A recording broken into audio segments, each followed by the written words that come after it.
কিশোরগঞ্জের হোসেনপুরে তীব্র গরমে ক্লাস চলাকালীন সময়ে এক প্রাথমিকের প্রায় ৩০ জন শিক্ষার্থী অসুস্থ হয়ে পড়েছে।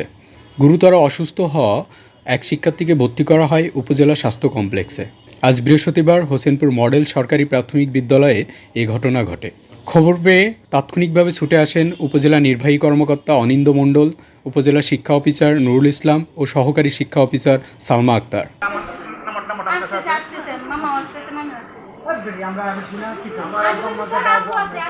জানা যায়, তীব্র গরম থাকায় বৃহস্পতিবার প্রথম শ্রেণীর একটি কক্ষে কয়েকজন শিক্ষার্থী হঠাৎই অসুস্থতা অনুভব করতে থাকেন।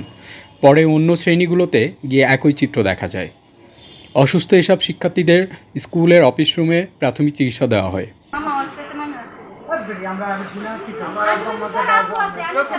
এই ঘটনায় বিদ্যালয়ের প্রধান শিক্ষক রেবেকা সুলতানা বলেন, তীব্র গরমে একটি ক্লাসের কয়েকজন শিক্ষার্থী অসুস্থ হয়ে যায়।